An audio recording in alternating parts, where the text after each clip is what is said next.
Okay, 13வது கேள்வியை பாருங்க. நாங்க ஏற்கனவே 12வது கேள்வி வரையும் பார்த்துட்டோம். இப்ப 13வது கேள்வி.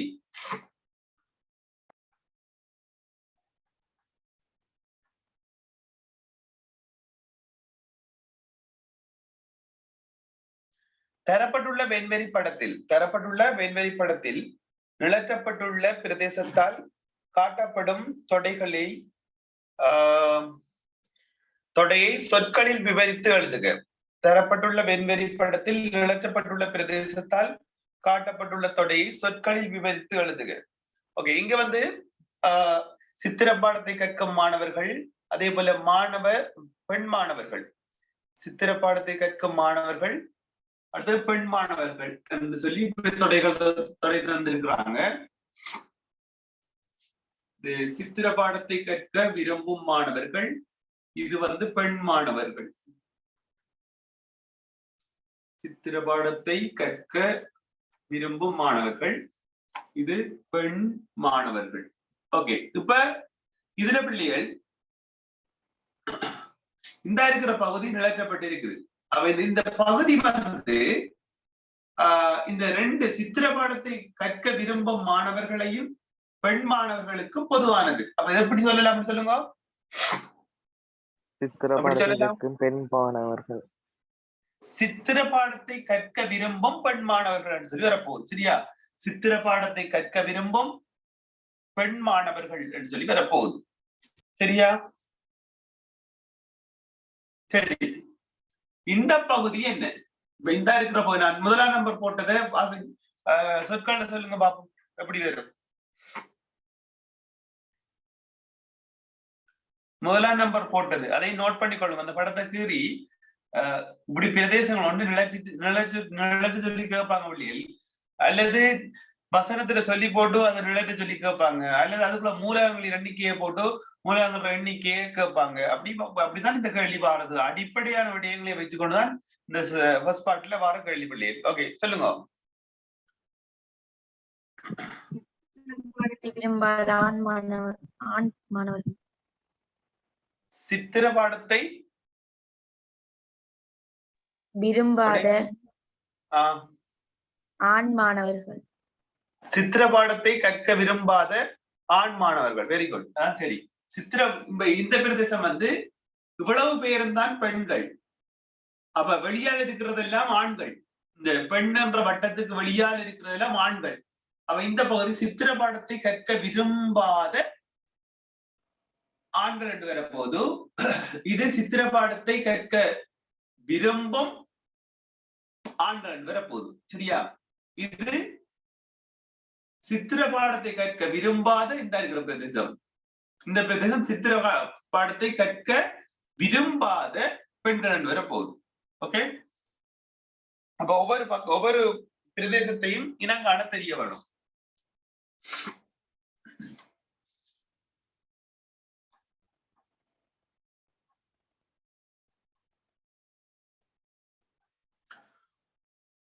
சரி, காணிங்க. அடுத்த கேள்வியை பாருங்க உள்ளியல். உருவில் தரப்பட்டுள்ள தரவுகளை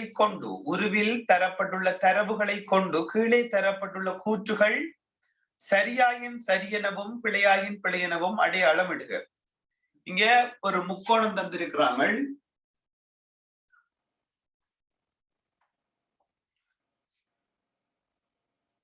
A B C, நடுப்புள்ளிகள் ஓவும் பியும், இந்த நீளம் இந்த நீளத்துக்கு சமன், இந்த நீளம் இந்த நீளத்துக்கு சமன். அதாவது ஏசி இந்த நடுப்புள்ளி ஓ, ஏபி இந்த நடுப்புள்ளி பி. ஓகே, இது வந்து முதலாவது கூற்று சொல்றாங்க PQ சமாந்தரம் BC. PQ சமாந்தரம் BC. இந்த PQ வந்து Q அங்க இருக்குது. ஓகே, இது Q. PQ சமாந்தரம் BC. இந்த PQ சமாந்தரம் BC என்று சொல்லி வரணும்னு சொன்னால் இது என்ன தேற்றத்தை வச்சு கொண்டு சொல்லிருக்காங்க சொல்லுங்க பாப்போம். மறுதடி என்ன தேற்றத்தை வச்சு கொண்டு சொல்றாங்க? நடுப்புள்ளி தேற்றம். ஓகே, நடுப்புள்ளி தேற்றத்துல நடுப்புள்ளி தேற்றம் என்ன சொல்லுது? முக்கோணம் ஒன்றின் இரண்டு பக்கங்களின் நடுப்புள்ளிகளை இணைக்கும் நேர்கோடானது மூன்றாவது பக்கத்துக்கு சமாந்தரமாக இருப்பதுடன் முக்கோணி ஒன்றின் இரண்டு பக்கங்களின் நடுப்புள்ளிகளை இணைக்கும் நேர்கோடானது மூன்றாவது பக்கத்துக்கு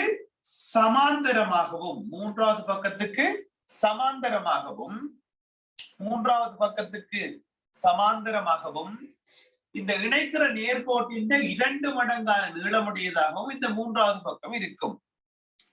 அப்ப இது 5 சென்டிமீட்டராக இருந்தால் இது 10 சென்டிமீட்டராக இருக்கும். இந்த PQ BC-க்கு சமாந்தரமாக இருக்கும். அப்ப PQ சமாந்தரம் BC என்பது இந்த தொடர்பு சரியா பிள்ளையாண்டு கேட்டால் இது சரி. சரியா? விளங்குதா பிள்ளைகள்? விளங்குதோ? ஓகே, அடுத்ததை பாருங்க. அடுத்த தொடர்பு சொல்றாங்க BC சமன் அரை PQ என்று சொல்றாங்க. BC சமன் அரை PQ. அடுத்தது 2 PQ சமன் BC என்று சொல்றாங்க. இந்த 2 இதுலயும் எது மக்கள் சரி? இந்த போட்டிருக்கிற அளவை வச்சு சொல்லுங்க பாப்போம். நடுப்புள்ளிகளை இணைக்கும் கோட்டின் 2 மடங்கு தான் BC. இது 5 என்றால் இது 10 இருக்கும். அப்ப BC என்றது PQ எத்தனை மடங்கா இருக்கும் சொல்லுங்க. BC என்றது PQ எத்தனை மடங்கா இருக்கும்? 2 மடங்கு. 2 மடங்கா இருக்கு. PQ அரை மடங்கா இருக்காது. BC அரை மடங்கு தான். இந்த நீளத்தோட அரைவாசி தான் PQ. BC அரைவாசி தான் PQ. PQ சமன் அரை BC என்று தரலாம். அல்லது BC சமன் 2 PQ சொல்லி தரலாம். அப்ப இதுல இந்த கூற்று பிழை, இந்த கூற்று சரி. சரியா? விளங்கிட்டா பிள்ளைகள்?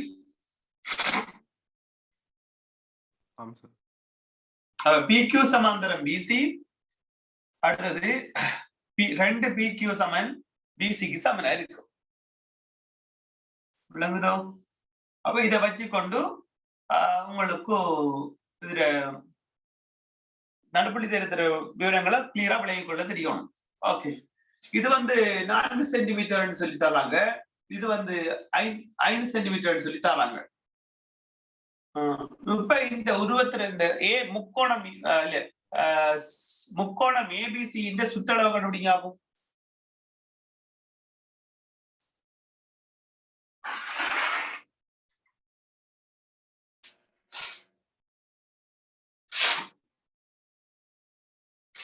முக்கோணம் ABCயின் சுற்றளவு எவ்வளவு?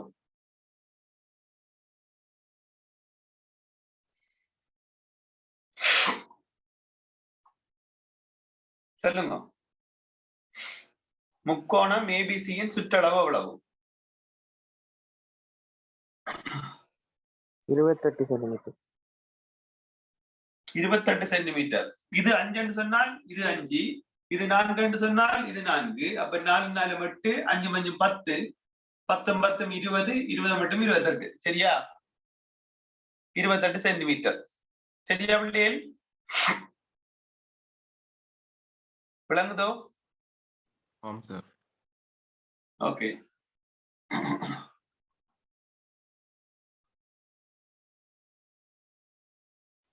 அடுத்த கேள்வி பாருங்க. உருவில் தரப்பட்டுள்ள தரவுகளை கொண்டு கொஸ்டீட்டாவின் பெறுமதியை காண்க. உருவில் தரப்பட்டுள்ள தரவுகளை கொண்டு கொஸ்டீட்டாவின் பெறுமதியை காண்க. இங்க இதுல தரவுல ஒரு தரவு தெளிவா குறிப்பிடணும் என்னென்றால், இந்த செங்கோணம் குறிப்பிட்டு காட்டினா தான் நாங்க இந்த திரிகோண கணித விகிதங்களை பயன்படுத்தக்கூடிய மாதிரி இருக்கும். அப்ப இதுல செங்கோணம் குறியீட போட்டுக்கொள்ளும். கேள்வியிலே இந்த செங்கோண குறியீட போட்டுக்கொள்ளும். ABC. ஓகே, இது தீட்டா. இது 8 சென்டிமீட்டர், இது 10 சென்டிமீட்டர். அப்ப இது 6 சென்டிமீட்டர். ஓகே, சரி, காஸ் தீட்டாவின் பெறுமதியை கண்டுபிடிக்க சொல்லி இருக்கிறாங்க. சரி, அதுக்கு முதல்ல சைன் தீட்டா என்று சொன்னா என்ன? சைன் விகிதம். சைன் தீட்டாவுக்குரிய விகிதம் என்றால் என்ன? வேகமா சொல்லுங்க, ஒரு பிக்கா பார்ப்போம். சொல்லுங்க.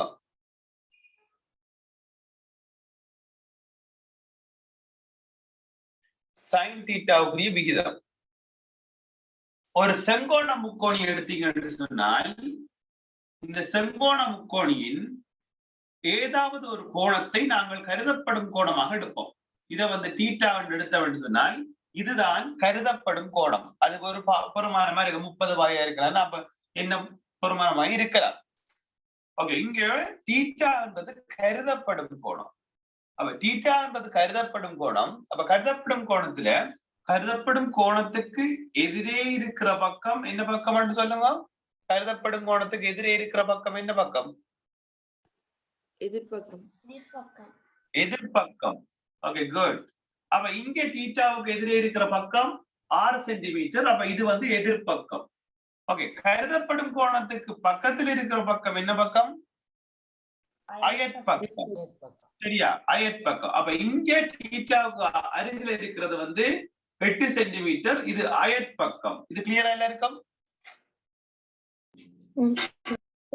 ஓகே, இப்ப செங்கோணத்துக்கு எதிரே இருக்கிற பக்கம், இந்த செங்கோணத்துக்கு எதிரே இருக்கிற பக்கம் செம்பக்கம். அப்ப இங்க செங்கோணத்துக்கு எதிரே இருக்கிற பக்கம் 10 சென்டிமீட்டர் செம்பக்கம். சரியா, இது விளங்கிட்டா பிள்ளையே? சரியா. சைன் தீட்டா என்று சொன்னா என்ன? சைன் விகிதம். சைன் விகிதம் சொல்லுங்க. சைன் தீட்டா என்றால் என்ன? எதிர்பக்கத்துக்கும் செம்பக்கத்துக்கும் இடைப்பட்ட விகிதம். எதிர்பக்கத்துக்கும் செம்பக்கத்துக்கு இடையிலான விகிதம் தான் சைன் தீட்டான்றது. அவை எதிர்பக்கம் 6 சென்டிமீட்டர், செம்பக்கம் 10 சென்டிமீட்டர். நல்ல ஞாபகம் வச்சுக்கொள்ளுங்க. எதிர்பக்கத்தின் கீழ் செம்பக்கம், அதான் சைன் தீட்டா.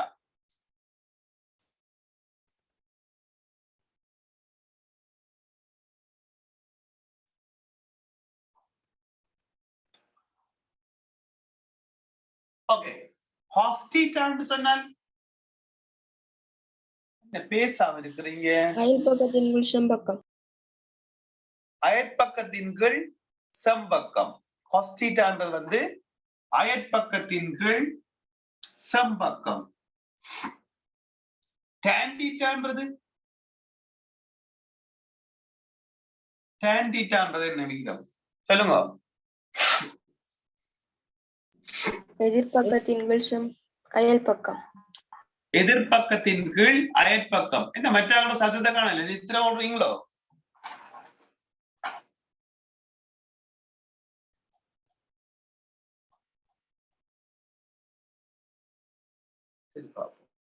ஓகே, சரி. அப்ப சைன் தீட்டான்றது எதிர்பக்கத்தின் மேல் செம்பக்கம், காஸ் தீட்டான்றது அயற்பக்கத்தின் மேல் செம்பக்கம், டான் தீட்டான்றது எதிர்பக்கத்தின் மேல் அயற்பக்கம்.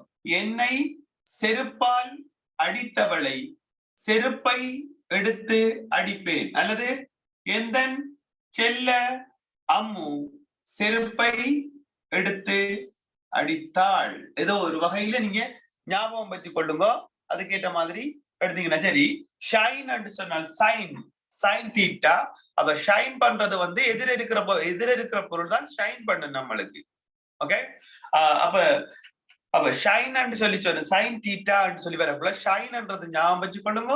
அப்ப சைன்ன்றது முன்னுக்கு இருக்கிறதா நம்மளுக்கு ஷைன் பண்ணும். அப்ப எதிர்பக்கம் எதிர இருக்கிறதா இது எதிர்பக்கத்தின் செம்பக்கம். சைனுக்கும் கொசுக்கும் பகுதி எண்ணாக வர்றது செம்பக்கம். சைனுக்கு எதிர்பக்கம் என்றால் கொசுக்கு அயற்பக்கம். சைனின் கீழ் கொஸ்தான் டான். சைனின் கீழ் கொஸ்தான் மக்கள் டான் என்றது அப்ப சைனின் கீழ் கொஸ் டான் சொல்லக்குள்ள சைன் தீட்டா எதிர்பக்கத்தின் கீழ் செம்பக்கம், காஸ் தீட்டா அயற்பக்கத்தின் கீழ் செம்பக்கம். செம்பக்கம் கட், எதிர்பக்கத்தின் கீழ் அயற்பக்கம் டான் தீட்டா. அப்ப டான் தீட்டாவுக்கு நம்ம இன்னும் ஒரு தொடர்பு கொடுக்கலாம். சைன் தீட்டாவின் கீழ் காஸ் தீட்டா தான் டேன் தீட்டா ஈக்குவலா இருக்கும். ஓகே, தேவையானவர்கள் குயிக்கா நோட் பண்ணுங்க, அதுக்கப்புறம் கேள்வி போகும். குயிக். இப்ப கடக 2 சைன் தீட்டாட விகிதம், காஸ் தீட்டாட விகிதம், டேன் தீட்டாட விகிதம் சாட் பாக்ஸ்ல விடையே போடுங்க. 1 முதலாவது சைன் தீட்டாட விகிதம் எவ்வளவு, இரண்டாவது காஸ் தீட்டாட விகிதம் எவ்வளவு, மூன்றாவது டேன் தீட்டாட விகிதம் எவ்வளவு, கட்ட கட்டன்னு போடலாம்.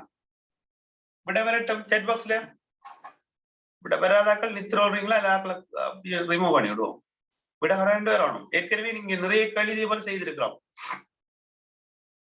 கேட்டிருக்கிற கேள்விக்கு ஏற்ற மாதிரி விட எழுதுங்க. சைன் தீட்டா என்றால் எதிர்பக்கத்தின் கீழ் செம்பக்கம், சுருக்கி எவ்வளவு விட, அதான் ஃபர்ஸ்ட் பார்ட்டுக்குரியது. செகண்ட் பார்ட்டுக்குரியது காஸ் தீட்டா, அப்ப அயற்பக்கத்தின் கீழ் செம்பக்கம், அப்ப அதுல விட எவ்வளவு, சுருக்கி விட வரணும். விடைகள் கொடுக்கக்குள்ள நீங்க எளிய வடிவத்துல பின்னங்களாக கொடுக்கக்குள்ள எளிய வடிவத்துல கொடுக்க வேணும். விடை அனுப்பலாம். ஒரே தடவையில 3க்கும் விட டைப் பண்ணி போட்டு அனுப்புங்க. ஒரே தடவையில அனுப்புங்க, தனியா அனுப்பாதீங்க. ஒரே தடவையில 3 விடையும் டைப் பண்ணி போட்டு அனுப்புங்க. வேகமா இருக்கலாம்.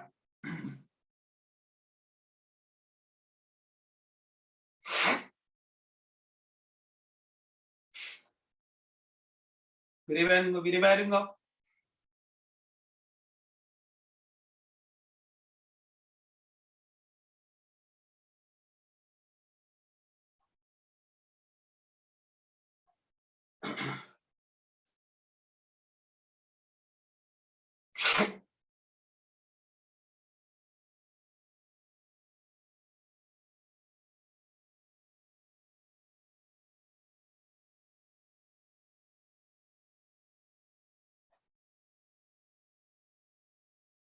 ஓகே, விபூர்த்திகன் சரி,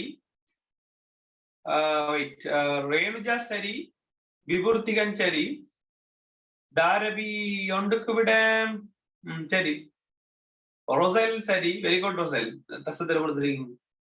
ஓகே, அஸ்வந்திகன் சரி, கிஸ்திகா சரி. மெட்டாக்கள் ஆசிக்கு அவரோட பேரையும் அனுப்புங்க. லோசினி சரி, குட் லோசினி. இல்மா சரி, ஆயிஷா ஓகே, ஆயிஷா சரி. 3ஐயும் ஒரே தடவையில டைப் பண்ணி போட்டு அனுப்புங்க விடைய. குயிக் குயிக், வேகமா இருக்கலாம், வேகமா இருக்கும். அஜந்தனா சரி,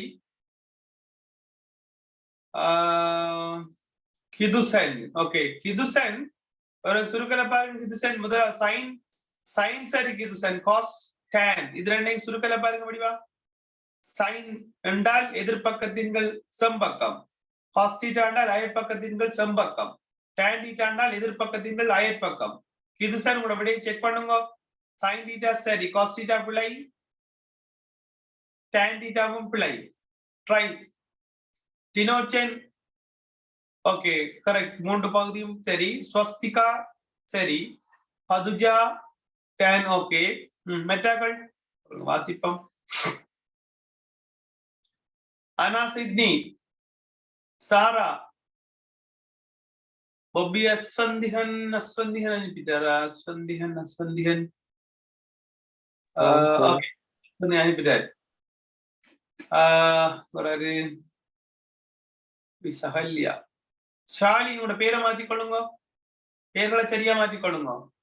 கிரா கரெக்ட், கிரா சரி. சதுசிகாட ஆன்சர்ஸ் இன்னும் வேற இல்ல. ஓகே, கிதுசன் இப்ப கரெக்ட். கிதுசன். டினோச்சன் ஆன்சர் வேற இல்ல. ரோசல் அனுப்பிட்டீங்க. சதுசிகா ஓகே. மற்றது டேன் டேன் டேன் அனுப்புங்க. கிரிஜா உங்களோட ஆன்சர் வேற இல்ல. கிரிஜா குயிக்கா அனுப்புங்க. கிஸ்திகா, டர்மிகா ஒரு ஆளை ஜாயின் பண்ண சொல்லுங்க. சரி சார். ஓகே, முசாஃப் ஆன்சர் வேற இல்லையே. நம் ஜினோசன் எங்க ஆன்சர்? ஜினோசன் ஆன்சர் பிள்ளை, திரும்ப ட்ரை பண்ணுங்க. சதுசிகா சரி, டேன் சரி. ஜினோசன் ஆன்சர் இன்னும் வரல, வந்த ஆன்சரும் பிள்ளை. தசமத்துல வரலாமா? ஆமாம், தசத்துல வரலாம், தசத்துல வரலாம். தரத்துல வரலாம் பின்னத்துல வரலாம், அது பிரச்சனையே இல்லை. உங்களோட விகிதம் சரியாக இருந்தா சரி.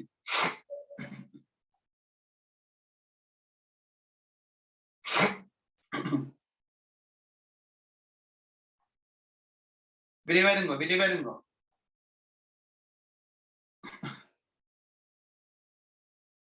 பத்து தசம் மட்டும் எல்லாம் வருது. முசா அப்துல் ரஹ்மான் ஓகே. சென்டிமீட்டர் போட தேவையில்லை அப்துல் ரஹ்மான். எப்படி சென்டிமீட்டர் வார் அப்துல் ரஹ்மான்? ஒரு அளவுக்குள்ள இன்னொரு அளவு ஒரே அழகோட வருது. அப்ப அழகு வெட்டுப்பட்டுருமே என்ன அப்துல் ரஹ்மான்? 6 10 சொன்னால், சாரி 10 6 சொன்னால் 6 சென்டிமீட்டர், வீளுக்கு 10 சென்டிமீட்டர், சென்டிமீட்டர் வெட்டுப்பட்டுரும். அவ 0.6 விளங்குதா?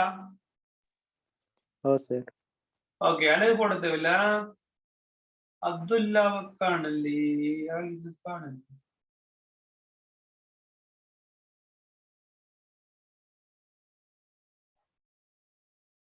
டினோசனன் குயிக் ஆன்சர் அனுப்புங்க. எளிய வடிவில கொடுக்கணும் மண்டலா, பின்னம் எளிய வடிவில வரணும். கடைசி விடதான் உங்களை அனுப்ப சொன்னேன். ஓகே கவனிங்க. இப்ப இங்க சைன் தீட்டான்றது எதிர்பக்கத்தின்கள் செம்பக்கம். அப்ப எதிர்பக்கம் 6, செம்பக்கம் 10. எனவே 0.6 அல்லது 2ஆல சுருக்கினீங்க என்று சொன்னால் உங்களுக்கு விட வரும் 5ல் 3 என்று சொல்லி கொடுக்கலாம். இது விளங்கிட்டா மக்கள்? அயற்பக்கம் 8, செம்பக்கம் 10. எனவே 0.8 என்று கொடுக்கலாம் அல்லது 5ல் 4 என்று கொடுக்கலாம். விளங்குதா? ஓகே. அடுத்தது tan θன்றது எதிர்பக்கத்தின் கீழ் அயற்பக்கம். எதிர்பக்கம் 6, அயற்பக்கம் 8. எனவே சுருக்கினீங்கன்னு சொன்னால் 4ல் 3. இதை வேண்டும் என்று சொன்னால் 0.75 சொல்லி தசத்துல கொடுக்கலாம். இது விளங்கிட்டா பிள்ளைகள்? அப்ப சைன் தீட்டா என்ன, கொஸ் தீட்டா என்ன, டான் தீட்டா என்னன்னு சொல்லி கிளியரா விளங்கி கொள்ளணும். சைன் தீட்டான்றது எதிர்பக்கத்தின்கள் செம்பக்கம், காஸ் தீட்டான்றது அயற்பக்கத்தின்கள் செம்பக்கம், டான் தீட்டான்றது எதிர்பக்கத்தின்கள் அயற்பக்கம். நீங்க வாசிக்கக்குள்ள மக்கள் சொல்லக்குள்ள அப்படி வரும். சரியா வாசிக்கிறேன்னா செம்பக்கத்தில் எதிர்பக்கம், செம்பக்கத்தில் அயற்பக்கம், அயற்பக்கத்தில் எதிர்பக்கம் தான் வாசிக்க வேணும். ஓகே, விஷயத்தை சரியா விளங்கி கொள்ளுங்க. சரியா நோட் பண்ணிட்டீங்களா? அடிக்கட்டா?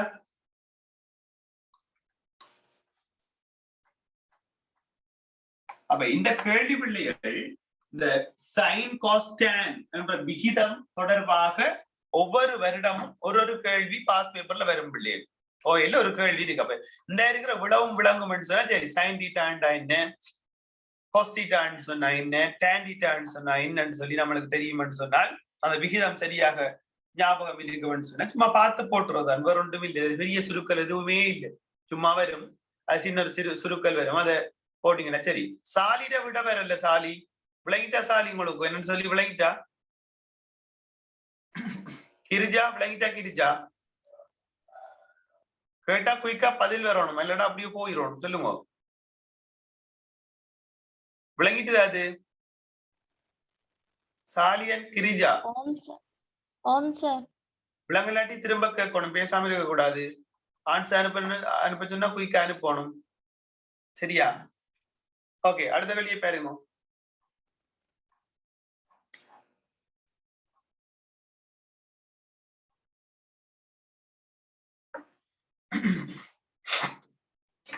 பதினாறாவது கேள்வி. ABCD என்பது ஒரு வட்ட நாற்பக்கலாகும். தரப்பட்ட தரவுகளை கொண்டு எக்ஸின் பெறுமதியை காண்க. தரப்பட்ட தரவுகளை கொண்டு எக்ஸின் பெறுமதியை காண்க.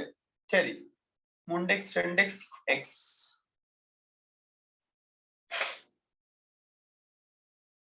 சரி, வட்ட நாற்பக்கல் என்று சொன்னால், வட்ட நாற்பக்கல் என்பது ஒரு நாற்பக்கலின் 4 உச்சிகளும், ஒரு நாற்பக்கலின் 4 உச்சிகளும் வட்டத்தின் பரிதியின் மீது காணப்படும் ஆயின் வட்டத்தின் மீது காணப்படுமாயின் அந்த நாட்பக்கலை சொல்லுவோம் நாங்கள் வட்ட நாட்பக்கல்னு சொல்லி. அப்ப இது ஒரு வட்ட நாட்பக்கல். இந்த வட்டத்தின் நாட்பக்கலின் 4 உச்சிகளும் பரிதியின் மீது காணப்படுது. வட்டத்தின் 4 உச்சிகளும் பரிதியின் மீது காணப்படும் என்று சொன்னால் அந்த நாட்பக்கலை நாங்க சொல்லுவோம் வட்ட நாட்பக்கல் என்று சொல்லுவோம். வட்ட நாட்பக்கல் தொடர்பாக நாங்க ஏற்கனவே பார்த்திருக்கோம். 2 தேற்றங்கள் தெளிவாக ஞாபகம் இருக்க வேணும். வட்ட நாட்பக்கல் ஒன்றின் எதிர்கோணங்களின் கூட்டுத்தொகை மிகை நிரப்பிகளாகும். இது எக்ஸ் என்று சொன்னால் இது y என்று சொன்னால் x பிளஸ் y சீக்வல் எவ்வளவு சொல்லுங்க பாப்போம். 180. Very good. 180 பாகையாக இருக்கும். இது a என்று சொன்னால் இது b என்று சொன்னால் a பிளஸ் b எவ்வளவு இருக்கும் சொல்லுங்க. எத்தனை பாகை? 180 பாகை. 180 பாகை. இது முதலாவது தேற்றம். அடுத்தது வட்ட நாட்பக்கலின் அடுத்த ஒரு தேற்றம் இரண்டாவது. வட்ட நாட்பக்கல் ஒன்றின் இந்த இருக்குது வட்ட நாட்பக்கல்.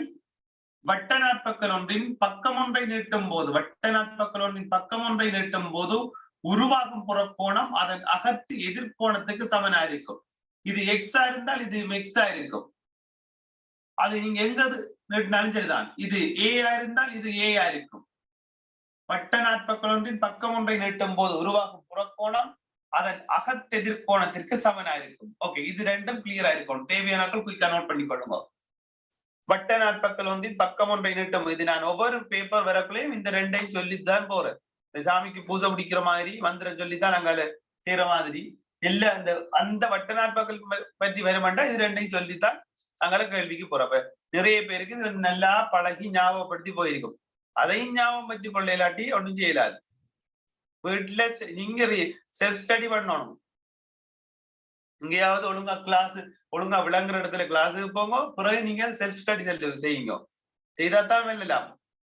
ஞாபகம் இருக்கணும். நல்லா செய்து பார்க்கத்தான் ஞாபகம் வரும். எடுத்து வச்சு பாடமாக்குறது இல்லை. நிறைய கேள்வி செய்தீங்கன்னா தானா வந்துடும். நீங்க கூப்பிடாமலே வரும்.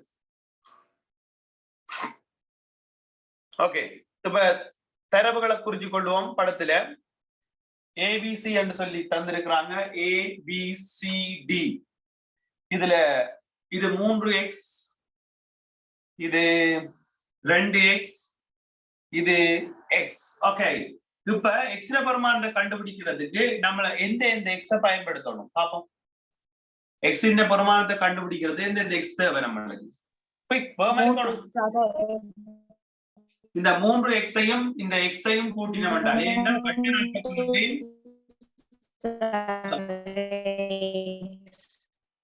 ஓகே, வட்ட நாட்பக்கல் ஒன்றின் எதிர்கோணங்களின் கூட்டுத்தொகை 180 பாகை. அவ 3x சக x சமன் 180 பாகையாக இருக்க போது 3x x-ஓட கூட்டினால் 4x சமன் 180 பாகை. எனவே x இந்த பெருமானத்தை கண்டுபிடிக்கிறதுக்கு x-ஓட 4 பெருக்கப்படுது. அப்ப 4ஆல வகுக்கப்படும். 2 பக்கமும் வகுக்கப்படும். அப்ப 4 வகுத்தால் 1 x சமன் 180 4ஆல வகுத்தால் எவ்வளவு பிள்ளைகள்?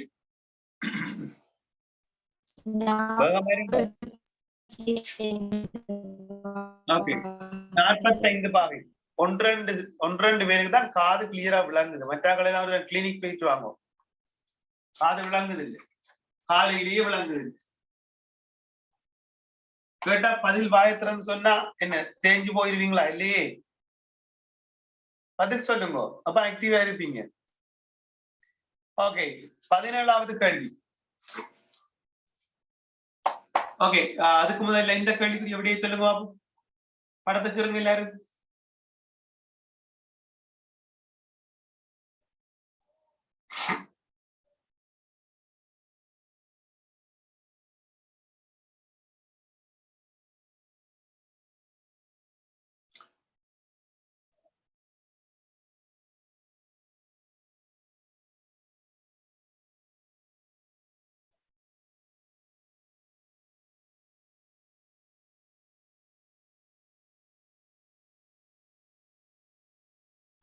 ஓ வட்டத்தின் மையம்.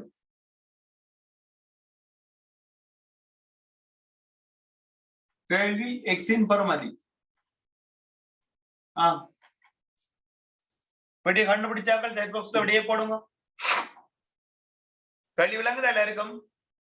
கேள்வியை காப்பியில் எழுதுங்க, விரைவா இருக்கலாம். கேள்வியை காப்பியில் எழுதுங்க. எழுதிட்டு எக்ஸின் பெறுமதியை கண்டுபிடிங்க. பயன்படுத்திய தேற்றங்கள் சைட்டில் பிராக்கெட்டுக்குள்ள போட்டுக்கொள்ளணும். என்னென்ன தேற்றம் பயன்படுத்தினீங்கன்னு சொல்ற விளக்கத்தை போட்டுக்கொள்ளணும். எக்ஸின் பெறுமதியை கண்டுபிடிங்க. இதுல இப்படி ஒரு குறியீடு போட்டுக்கொள்ளுங்க. ஓகே, கண்டுபிடிக்கலாம்.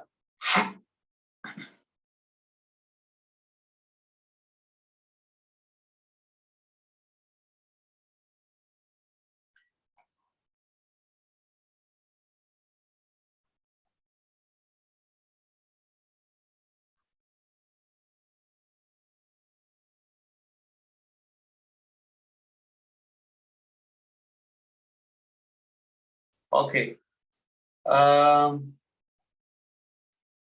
இல்மா சரி, கிஸ்திகா சரி,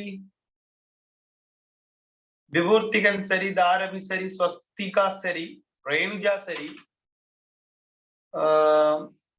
அப்துல்லா சரி. மற்றாக்கள் வாசிக்கட்டா? ஜோசிங் சின்ன கல் இது. ரேணுஜா, அப்துல்லா, ஸ்வஸ்திகா, தாரவி, விபூர்த்திகன், இல்மா, கிஸ்திகா. அவ்வளவு தான் அனுப்பியிருக்கீங்க. மற்றாக்கள் ஆன்சர் குயிக். ரொசைல் சரி, எங்க முசாப், அஸ்வந்திகன், அப்துல்லா, அப்துல் ரஹ்மான், அப்துல்லா சரி அனுப்பிட்டீங்க. அப்துல் ரஹ்மான். மற்றாக்கள் சதுசிகா, சதுசான், லோசினி பிள்ளை. லோசினி ட்ரை பண்ணுங்க, வந்துட்டீங்க சரியா விளைய கொள்ளுங்க. சார் இதுல செங்கோணம் இருக்கா சார்? தெரியாது ஜோசிங்க, எனக்கு தெரியாது ஜோசிங்க. அப்துல் ரஹ்மான் சரி. மற்றாக்கள் குயிக். 1 2 3 4 5 6 7 8 9 10. இன்னும் வரவாசி பேரான பிள்ளை. பதுஜா பிள்ளை. பதுஜா சரியா ஜோசிங்க. சதுசிகா சரி. குயிக் பேமா இருங்கோ. எக்ஸ்ட்ரா வருமானம். அஸ்வந்திகன் சரி, தினோச்சன் சரி, முசாப் சரி, பதுஜா பிள்ளை திரும்ப செய்யுங்க. லோசினி நல்லா ட்ரை பண்ணுங்க பாப்போம். செய்யற கணக்கெல்லாம் திரும்ப செய்து பார்க்கணும். லோசினி. இனோசனன் சரி,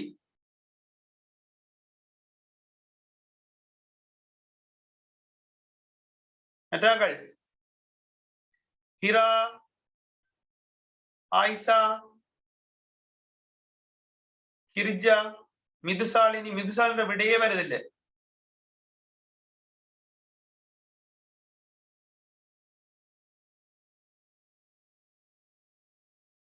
அனுப்புங்க. ஓகே, கிரா சரி. கிரிஜாட விட ஆன்சர்ல சரி. கவனிங்க பிள்ளை. இப்ப இதுல எந்தவித கோணங்களும் எத்தனை பெருமன் சொல்லி ஒண்ணு தரல. இப்ப நாங்க எக்ஸ்ரே பெருமானத்தை கண்டுபிடிக்கிறது முதல் உங்கள்கிட்ட சொல்லி இருக்கிறாங்க வட்டத்தின் மையம் ஓன்னு சொல்லி இருக்கிறாங்க. அப்ப நான் எழுத்து போடுறேன் ABCD. இந்த வட்டத்தின் விட்டம் எது சொல்லுங்க பாப்போம். வட்டத்தின் விட்டம் எது? AC. மையத்தினூடாக வட்டத்தின் இரு புள்ளிகளை இணைக்கும் கோடு மையத்தினூடாக போகும் என்று சொன்னால் அதுதான் மிகப்பெரிய நாள். அது வட்டத்தின் விட்டம். அப்ப வட்டத்தின் விட்டம் என்று சொன்னால் இது அரைவட்டம். அங்க முடியுங்க. அரைவட்ட கோணம் என்ன கோணம்? அரைவட்ட கோணம் என்ன கோணம்? அரைவட்ட கோணம் செங்கோணம். அப்ப இது செங்கோணம் என்று இது சும்மா குறுக்கால போட்டு விட்டு நான் அரைவட்ட கோணம் செங்கோணம் என்று சொன்னால் எவ்வளவு? இது 90 பாகை. இந்த ரெண்டு பக்கங்களும் சமனான பக்கங்கள் என்று தந்திருக்கு. சமனான பக்கங்களுக்கு உள்ள கோணங்கள் சமனா இருக்கும். அப்ப இது எக்ஸ் இது எக்ஸ். அப்ப 2x சமன் 90 போனால் 2x சமன் 90 பாகையா இருக்கும். எனவே எக்ஸ் சமன் 90 பாகைகள் 2 45 பாகை. விளங்குதா? விளங்குதா இல்லையே? சரி. அதே போல அடுத்த பாட்டு எழுதி கொள்ளுங்க. முக்கோணம் ஏடிசி ஓர் இருசமபக்க முக்கோணி என காட்டுக.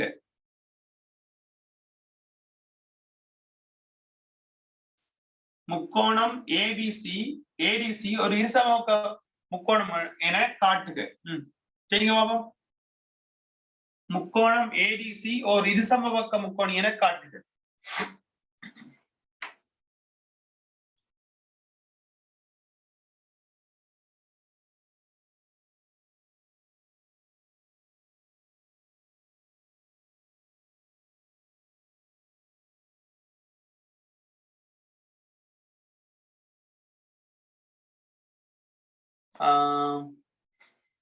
இதுல இந்த கோணம் 45 பாகை என்று போடும்.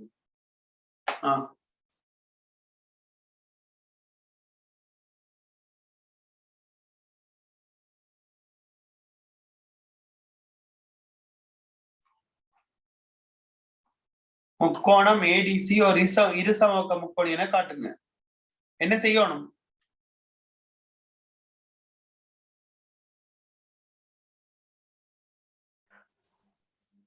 சொல்லுங்க.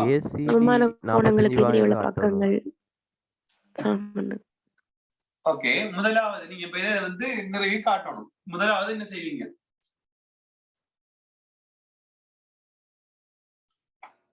முக்கோணம் ஏடிசியில வந்து ஏடிசி கோணம் சமன் 90 பாகை. காரணம் என்ன எழுதணும் பிராக்கெட்டுக்குள்ள? செங்கோணம் செங்கோணம் தானே. என்ன எழுதுறது? ஏடிசி கோணம் 90 பாகை என்று எழுதுறோம். ஏன் அந்த ஏடிசி கோணம் 90 பாகை என்று கொடுக்கணும்? அதான் அந்த காரணம். ஓகே, அரைவட்ட கோணம். அப்ப இது எழுதணும். அரைவட்ட கோணம் செங்கோணம் முழுமையா எழுதணும். ஓகே, இது செங்கோணம் சொன்னால் இப்ப அடுத்த கட்டம் என்ன செய்யணும் சொல்லுங்க. இந்த இருக்கிற கோணம் இது 45 பாகை, இதுவும் 45 பாகை காட்டணும். காட்டினா சமனான கோணங்களுக்கு எதிர உள்ள பக்கங்கள் சமன் என்று சொல்லணும் பிறகு. எனவே அந்த ரெண்டு பக்கங்கள் சமனா இருக்கிறதால அந்த முக்கோணம் இருசமபக்க முக்கோணம் சொல்லணும். அப்ப என்ன செய்வோம் நாங்க? ஏசி சமன் ஏசிடி கோணம் சக இந்த 45 பாகை சக இந்த 90 பாகை சமன். இந்த 90 பாகை கொடுக்கக்குள்ள மக்கள் இந்த எழுத்தை கொடுக்கணும். ஏடிசி கோணத்தை கொடுங்க. ஏடிசி கோணம் சமன் 180 பாகை. பிராக்கெட்டுக்குள்ள என்ன போடுவீங்க? என்ன போடுவீங்க பிராக்கெட்டுக்குள்ள? வேகம் அறிங்க மக்கள், வேகம் அறிங்க. பதில் சொல்லுங்க குயிக்கா. முக்கோணின் அகக்கோணங்களின் கூட்டுத்தொகை 180. முக்கோணி ஒன்றின் அகக்கோணங்களின் கூட்டுத்தொகை 180 பாகை என்று சொல்லி கொடுக்கணும். முக்கோணம் ஒன்றின் அகக்கோணங்களின் கூட்டுத்தொகை 180 பாகை என்று சொல்லி கொடுக்க வேண்டும். இப்ப ஏசிடி கோணத்தை கண்டுபிடிக்க போறோம். சக 45 பாகை. சக ஏடிசி ஏற்கனவே நாங்கள் கண்டுபிடிச்சிட்டோம், நிறுவப்பட்டு. ஏடிசி வந்து 90 பாகை சமன் 180 பாகை. அப்ப இதுல இருந்து குயிக்கா கொடுத்து விடுங்க. ஏசிடி கோணம் 7 கடகன் செய்யலாம். அப்ப 90 45 135 அங்க ஒன்று கழிச்சு விட்டீங்கன்னு சொன்னா ஏடிசி எவ்வளவு வரப்போகுது? ஒரு ஏசிடி எவ்வளவு வரப்போகுது? அவ்வளவு 45 கோணம் 45 பாகை. அப்ப இங்க அடுத்த கட்டம் நீங்க கொடுக்க வேணும். முக்கோணம் ஏடிசியில் தான் போட்டிருக்கோம், திரும்ப திரும்ப எழுத தேவையில்லை. இங்க எனவே இங்க ஏசிடி கோணம் சமன் சிஏடி கோணம். சிஏடி கோணம் சிஏடி கோணம் சமன் 45 பாகையாக இருக்குது. அப்ப அடுத்து எழுதணும். எனவே சமனான முக்கோணம் ஒன்றில் எழுதணும். முக்கோணத்தில் அல்லது அந்த முக்கோணத்தில் பேரை போடலாம். முக்கோணம் ஏசிடியில் சமனான கோணங்களுக்கு எதிரே உள்ள பக்கங்கள் சமன். எனவே ஏசிடிக்கு எதிரே உள்ள பக்கம் ஏசிடிக்கு எதிரே உள்ள பக்கம் ஏடி சமன் சிஏடிக்கு எதிரே உள்ள பக்கம் சிஏடிக்கு எதிரே உள்ள பக்கம் சிடி. அத இதே பிரக்கருக்குள்ள போலியும் போடலாம். இது சமனான பக்கங்கள் எதிரே உள்ள கோணங்கள் சமனான கோணங்களுக்கு எதிரே உள்ள பக்கங்கள் சமன் என்று சொல்லி காட்டுவோம். எனவே இந்த முக்கோணம் ஏடி வந்து சிடிக்கு சமனா இருக்கிறதால எனவே முக்கோணம் ஏடிசி ஓர் இரு சமபக்க முக்கோணி ஆகும் என்று சொல்லி காட்டப்படும். சொல்றது விளங்குதா? ஒரு 3 புள்ளி அல்லது 4 புள்ளி குறிகளியா போடலாம். கிளியரா விளங்குதா? எப்படி ரிவி காட்டவன்? சரியா பிள்ளைகள் விளங்கிட்டா?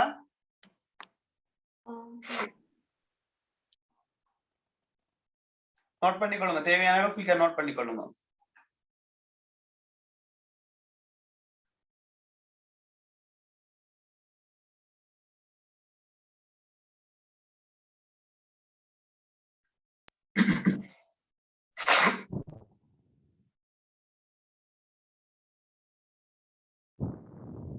சரியா மக்கள்?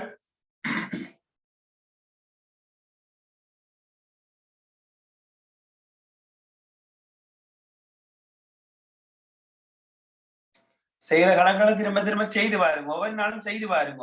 ஒவ்வொரு நாளும் இந்த முறை ஓயல் எடுக்கிறாங்கன்னா 1.5 மணித்தியாலும் செல்ஃபா கணக்கு 1.5 மணித்தியாலும் செய்து பார்க்கணும். செய்த கணக்கையா சரி அல்லது புது வேற கணக்குகளா சரி எடுத்து செய்து பாருங்க. செய்து பார்த்து டவுட் இருந்தா கேளுங்க. இல்வா மட்டும் எப்படியும் ஒரு நாளைக்கு ஒரு டவுட் கேட்பாவும். சின்ன சின்ன கேள்வியாவது வரும், விளங்காத கேள்வி செய்துட்டு அது சரியான்னு சொல்லி கேட்பாவும்.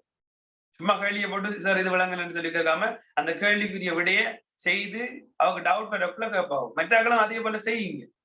செய்து டவுட்டான கேள்விகள் இருந்தா கேளுங்க. அதுக்காக ஒரு பேப்பரை தூக்கி போட்டுரும் இல்ல சரியான்னு சொல்லி பாக்குறதுக்கு அப்படி பாக்குறதுக்கு டைம் இல்லை. உங்களுக்கு எது டவுட் சிக்கலா இருக்கு அப்படின்னு சொல்லி யோசிக்கிறீங்களோ அதை உங்களோட விடையை செய்துட்டு அதை அனுப்புங்க. நான் சரியா அப்படியான்னு சொல்லி சொல்லுவேன். அதுக்குரிய விளக்கத்தை அனுப்புவேன். முக்கியமா இந்த முறை ஓயல் எடுக்கிறார்கள் 1.5 மணித்தியாலும் கணக்கு செய்து பாருங்க மக்கள். அப்ப நம்மளோட கை பிராக்டிஸுக்கு வரும். அப்ப கடற்கண்டு ஞாபகம் வரும். திரும்ப திரும்ப செய்து பார்க்கலாம். கொஞ்ச நாள் இருக்குது. வேகமா இருக்கணும் எல்லாரும். அஸ்வந்தியன் டவுட் ஒன்றும் கேட்ட மாதிரி இல்லை. அப்துல் ரஹ்மான் அப்துல்லா எல்லாம் கேட்கிறது சொல்ற விளங்குது அஸ்வந்தியன்?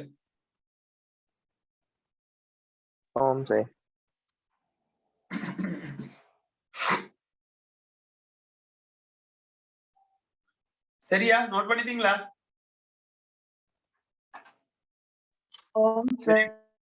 விரைவாருங்க விரைவாருங்க.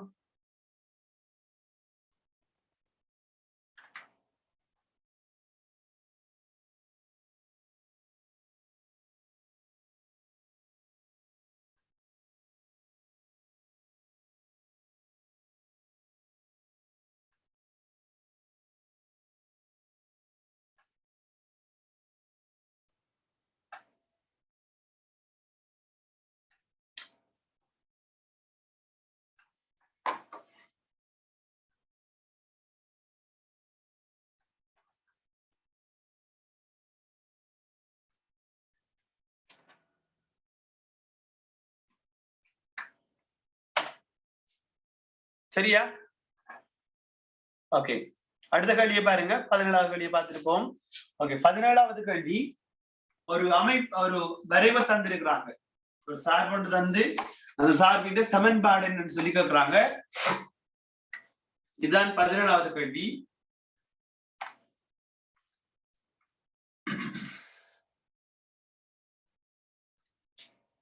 இது y அச்சு, இது x அச்சு. இதுல பெருமானங்கள் போட்டிருக்குது. இந்த பெருமானங்களுக்கு பதிலாக சும்மா கோடுகள் போட்டிருக்காங்க.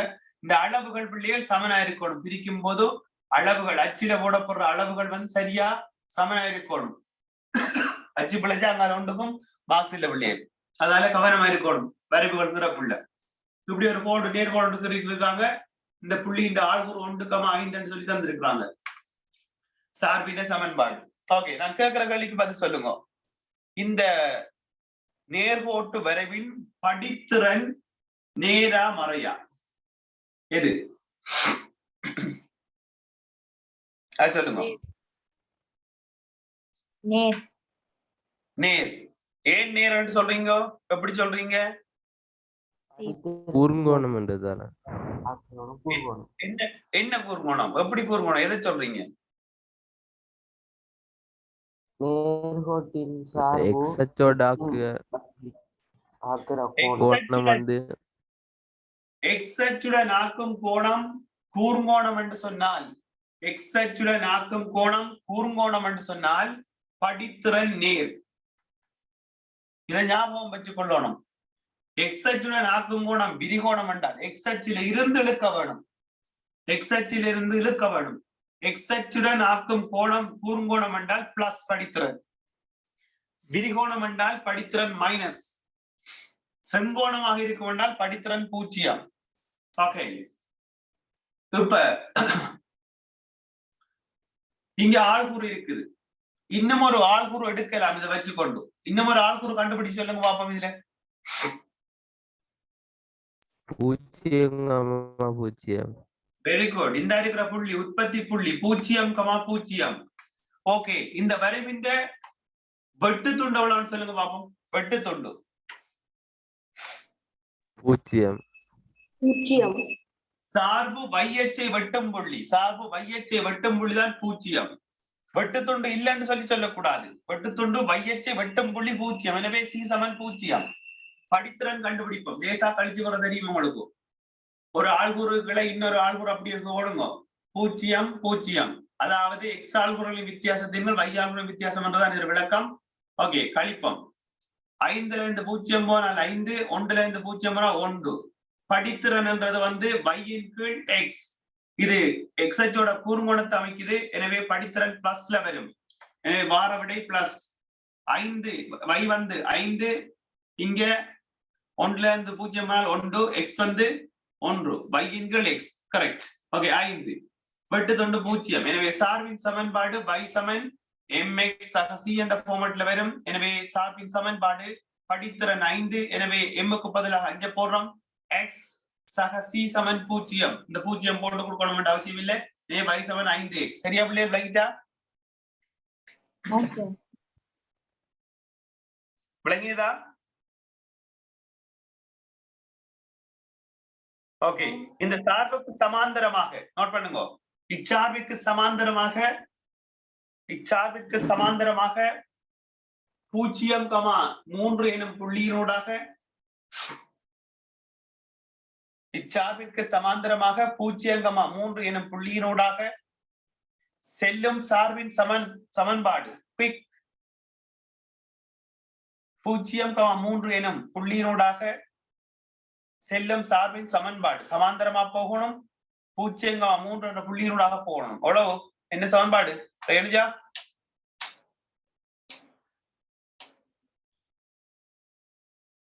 சொல்லுங்க சந்திகன்.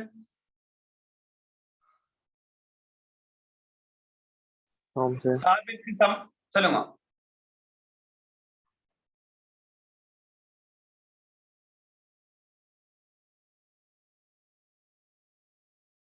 விரைவா இருங்க.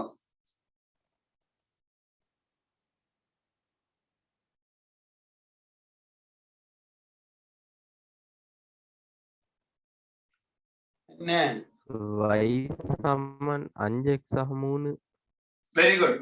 y சமன் சார்புக்கு சமாந்தரமாக போகுதுன்னு சொன்னால் அங்க படித்திறன் மாறாதுன்றதை விளங்கிக் கொள்ள வேணும். சமாந்தரமாக போகுதுன்னு சொன்னால் படித்திறன் மாற இல்லை. அப்ப y சமன் 5x தான். இங்க வெற்ற இடம் 0,3 என்றால் இதுதான் அந்த 0,3. அப்ப இந்த வையச்ச வெற்ற புள்ளி 3. எனவே y சமன் 5x சக 3. இதுதான் சமன்பாடு. சமாந்தரமாக போகும் என்றால் படித்திறன் மாறாது. விளங்குதா பிள்ளைகள்? சரியா? ஓகே, சரி. அப்ப மிச்சம் இருக்கிற கேள்விகளை பிள்ளைகள் நம்ம அடுத்த கிளாஸ்ல பார்ப்போம். இப்ப செய்த கேள்விகளை திரும்ப செய்து பாருங்க. விளங்காத விஷயங்கள் தான் திரும்ப கேட்டுக்கொள்ளுங்க. சரி, அப்ப நம்ம இதோட கிளாஸ் முடிச்சு கொள்வோம். நன்றி, வணக்கம். Okay bye.